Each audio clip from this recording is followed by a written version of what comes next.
Thank you, ladies and gentlemen. Our next contest is 6 rounds, 3 minutes each round. Between and introducing to you from Sutton, Peter Gorny. I decided I was going to be a boxer when I was 10 years old. Yeah, I remember I was on the way to school, primary school, and it just came into my head that I wanted to be a boxer, and I saw one of my friends across the road, and I said to my friend, I said, hey, you know what I'm going to do? What? I'm going boxing.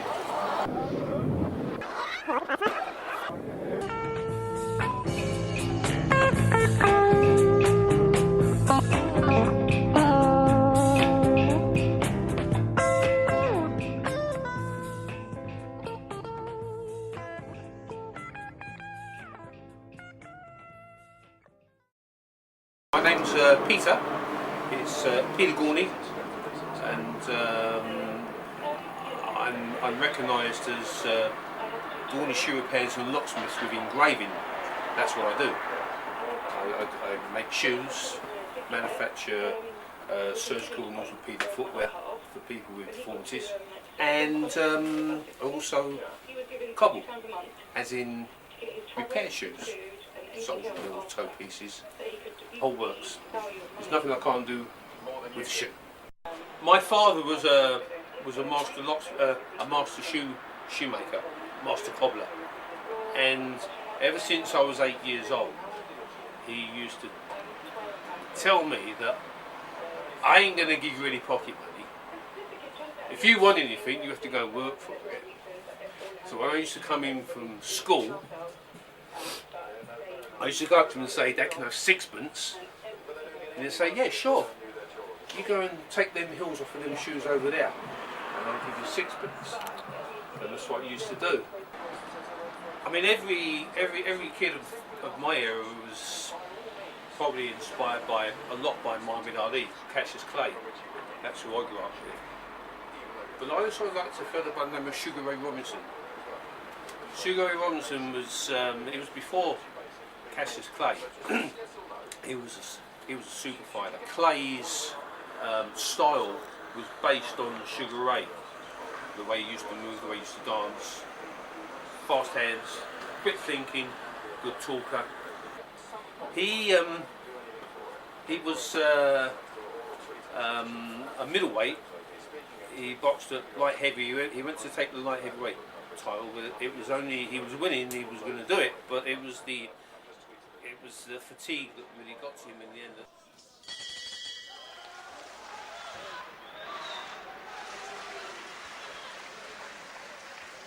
So let's just take a check on the situation. When I was an amateur, I fought this guy, Steve Thomas. Steve was from the Hillcrest Club. He used to get, different clubs all over England. And Steve was from the Hillcrest Club. And he was I won my first fight as an amateur, but the second one, I bumped into Steve. And he was a big, strong guy, and he was too much for me. He was too powerful, and he ended up beating me, and I didn't like it. I didn't expect to get beat so early. I didn't expect to get beat at all. Then I met Steve again in the I believe it was the schoolboys or the NABC's competitions. We met each other again. Oh, it was great. I was really looking forward to it. And, I'll tell you, seriously, I beat him.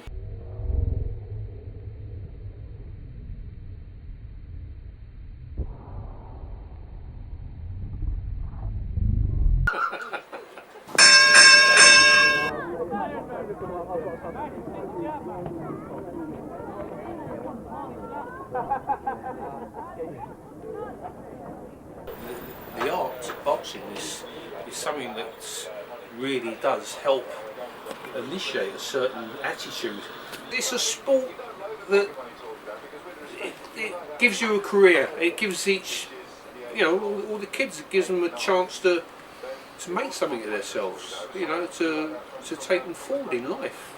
It's very important, hugely important, enormously important to keep the game alive. It has definitely shaped the kind of guy I am today. You know, I'm quite disciplined. You know, when I set my mind to something, I'm tunnel visioned, which is very important. You know, when you're a sportsman, professional sportsman, and I'm very focused. Yeah, I suppose that's what it's done for me. You know, it's in your bones. The feeling, the competitive feeling runs through your blood. You don't just stop. You know, that's what I do. That's what I do miss. I miss the competition. I do miss the competition. But when I'm training guys, and they might be fighting, although they're on the other side of the ropes, on the inside of the ropes, on the outside of the ropes, me, I still get the same feelings. I still get that adrenaline. It's as if I'm actually in there myself. You know, that's what it feels like. You know, and you watch them, and there's no better feeling. Well, there probably is, but it's a very high feeling that when your guy who you've trained for the last 6 months to a year exercises a certain combination and pulls it off. That one boom, boom, knockout.